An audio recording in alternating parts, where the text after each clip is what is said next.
যে বিয়ে করলে আজকাল অসুবিধা, বিয়ে না করলেই ভালো। সব সন্ন্যাসীকে কেউ বলে যে বিয়ে করো।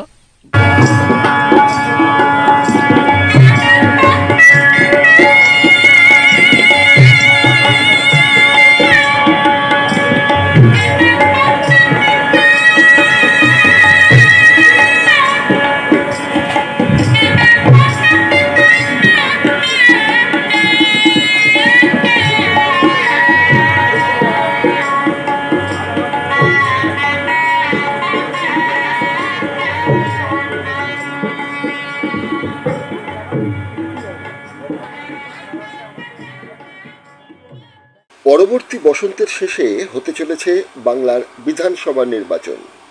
আর এবছরের বসন্তেই বিজেপি নেতা, প্রাক্তন রাজ্য সভাপতি, সর্বোপরি আরএসএস এর দক্ষ সংগঠক দিলীপ ঘোষ নাকি জীবনের দ্বিতীয় ইনিংসে শ্রীমতী মজুমদার নামে এক কন্যার পানি গ্রহণ করতে চলেছেন।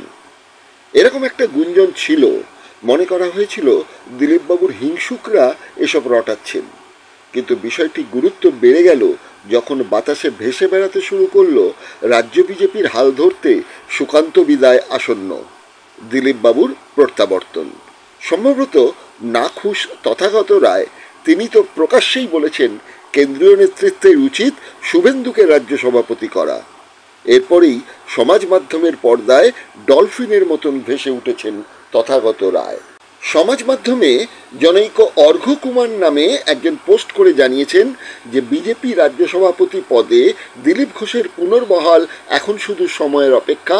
কিন্তু দিলীপবাবু জনৈকা মজুমদারকে যে বিয়ের সিদ্ধান্ত নিয়েছেন সেটা পিছিয়ে দিচ্ছেন 3 মাসের জন্য, অর্থাৎ রাজ্য সভাপতি পদেই বিয়েটা হতে চলেছে। এই পোস্টকে ঘিরেই তথাগত বাবুর মন্তব্য, একজন সংঘ প্রচারক কি করে বিয়ে করেন? তথাগত বাবু এই কয়েকদিন আগেই বিজেপি বিধায়ক তাপসী মণ্ডল দল ছেড়ে তৃণমূলে যোগ দিতেই বলেছিলেন 2021-এ প্রার্থী বাছাইয়ে যে কুকীর্তি কৈলাস, দিলীপ, শিবপ্রকাশ, অরবিন্দ টিম করেছিল তার মাসুল দিতে হচ্ছে। সেই পোস্টের বিরুদ্ধে আবার বিজেপির নতুন প্রজন্মের আইনবিদ তেওয়ারিবাবু লেখেন 2021-এর দিলীপবাবুর কথা শোনা হয়নি। 148 জন দলবদলুকে টিকিট কার কথায় দেওয়া হয়েছিল? শুভেন্দুদা নিশ্চয়ই যোগ্য নেতা, কিন্তু যারা এসেছিল তারা, ইঙ্গিতটা কার দিকে সেটা কিন্তু স্পষ্ট ছিল।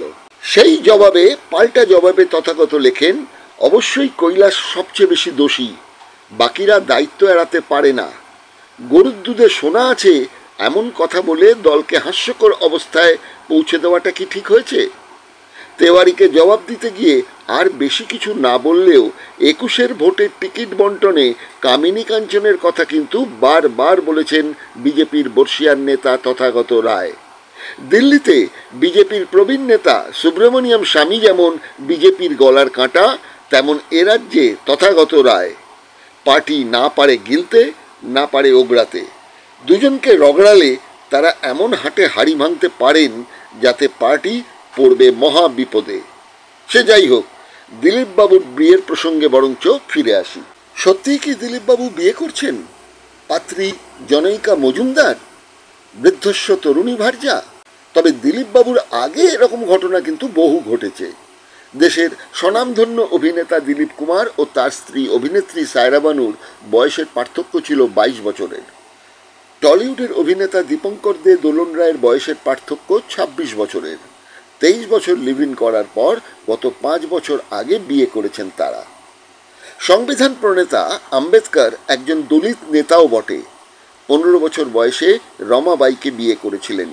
29 বছরের দাম্পত্য জীবনে তাদের এক পুত্র সন্তানের জন্মও হয়েছিল। তারপর রমাবাই অকস্মাৎ মারা যান। এরপর 57 বছর বয়সে আম্বেদকর বিয়ে করেন এক বিধবা ডাক্তার সারদা কবিরকে। এ রাজ্যেও যে একজন হলদিয়ার প্রভাবশালী সিপিএম নেতা লক্ষণ শেঠ দুবার দল বদল করে কবি ও নেত্রী তমালিকা পাণ্ডে শেঠকে বিয়ে করেছিলেন। তার অকস্মাৎ মৃত্যুতে 77 বছর বয়সে আবার বিয়ে করলেন লক্ষণ শেঠ মানসী দেকে, যিনি এক নামী হোটেলের আধিকারিক। কংগ্রেসি রাজনীতির ডাকাবুকো নেতা অধীর রঞ্জন চৌধুরী লোকসভার বিরোধী দলনেতারও ভূমিকা পালন করেছেন। টানা সাংসদ থেকেছেন অনেক বছর, মন্ত্রীও হয়েছেন কেন্দ্রের। পারিবারিক মতবিরোধে কন্যার মৃত্যু এক রহস্য থেকে গেছে। স্ত্রী অর্পিতার সঙ্গে দূরত্বও রচিত হয়েছিল। অর্পিতা চৌধুরীও ছিলেন কংগ্রেস রাজনীতিতে যুক্ত। তার অকস্মাৎ মৃত্যুর পর অধীর বিয়ে করেন অতসী চট্টোপাধ্যায়কে। তারও আগে চিরকুমার কংগ্রেসী প্রভাবশালী নেতা সৌমেন মিত্র কুমারত্ব ঘোচালেন শিখাকে বিয়ে করে। প্রাক্তন মেয়র শোভন চট্টোপাধ্যায়ের পারিবারিক বিবাদ এখন আদালতে। ফলে আইনত স্বামী স্ত্রী নন শোভন ও বৈশাখী, কিন্তু আইনি জট মুক্ত হলেই যে তারা মন্ত্র পড়ে বিয়ে করবেন সেটা নিশ্চিত বলে দিয়েছেন। সাধারণত একাকিত্ব থেকে মুক্তি পেতেই আধুনিক যুগের মানুষ অনেকেই বেশি বয়সে এসে বিয়ে করছেন বা জীবনসঙ্গীর সঙ্গে মিলিত হচ্ছেন। এতেও তো কোনো অন্যায় নেই। তবে দিলীপ ঘোষকে নিয়ে যখন এত চর্চা, তখন তিনি কিন্তু কোনো প্রতিক্রিয়া দেননি। এই নীরবতার মানে কি?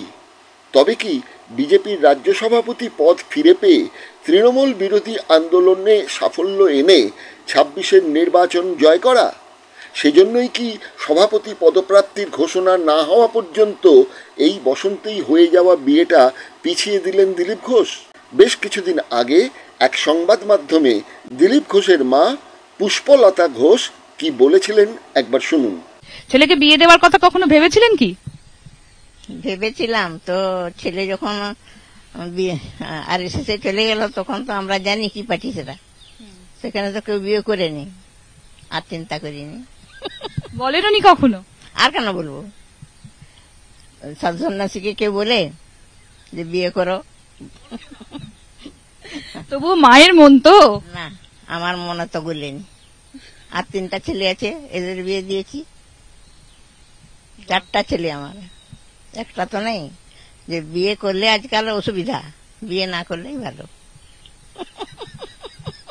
আচ্ছা, দেখছো তো দুনিয়ায় যত লোকের বিয়ে হয়েছে বউর হাতে মার খাচ্ছে, হ্যাঁ, বউর হাতে অসুবিধা খাচ্ছে। তার জন্য আমার ছেলে খুব সুখে আছে, এইটাই আমি আনন্দ পাই। মানে কোনো আক্ষেপ নেই? না, আমার কোনো আক্ষেপ নেই। আমি ভাবি আমার ছেলে খুব সুখী, 3টা ছেলের থেকে আরো বেশি সুখী। টাকা পয়সা থাকলে যে মানুষ সুখী হয় তা নয়। ছেলে বউ নিয়ে বেশি বিপদে পড়ে। ফোন করে ছেলে? হ্যাঁ, মাঝে মাঝে ফোনও করি, আর আসে যাই তো মাঝে মাঝে। এদিকে আসলে তো আমাদের ঘরে আসে, মাকে দেখতে আসবেন। আচ্ছা, সবটাই। দিলীপ বাবু যখন এখানে আসে আপনার জন্য কি নিয়ে আসে হাতে করে? কোথায় আম পাকা, কোথায় কলা পাকা, কোথায় মিষ্টি, এইসব নিয়ে আসে। ফ্রিজে রেখে দেয়, দিয়ে মার জন্য নিয়ে আসে। না না, নিয়ে আসে খাবার জিনিস আনে। জামা কাপড় আনে? আমার জন্য কাপড় চোপড় আনেনি। ওই যে ভাইয়ের মেয়ে, এদের জন্য 2-1টা নিয়ে আসে। দিলীপ বাবু তো এখানে থাকেন না, কলকাতাতেই থাকেন বেশিরভাগ সময়। কখনো মন খারাপ লাগে কি? না, দেখছি তো টিভিতে তো কথা শুনছি। আমার অসুবিধা কিছু নেই। সে আমাকে দেখতে পারেনি, কিন্তু আমি তাকে দেখতে পাই, রোজ তো দেখি। আগে নতুন নতুন যখন বেরোতো তখন বাচ্চারা বলতো ঠাকুমা গো জেঠু বেরিয়েছে, খালি হাই ফাই হয়ে যেত। কিন্তু আজকাল আর অতটা হয়নি, এখন বাচ্চাগুলো বড় হয়ে গেছে, আর সব সময় তো দেখছে আর কি। আমাদের পুকুর নাই, মামা বাড়িতে যখন থাকতো না তখনই মাছ ধরতো। তখন সেটা শুনেছ? এখন দিলীপ বাবুর বিয়ে ঘটনা না রটনা বোঝা যাবে আগামী দিনে। তবে দিলীপ বাবুর এই প্রসঙ্গে নীরবতার মানে কি? সম্মতির লক্ষণ? অর্থাৎ সেই প্রবাদই কি সত্যি, যা রটে তা কিছুটা তো ঘটে?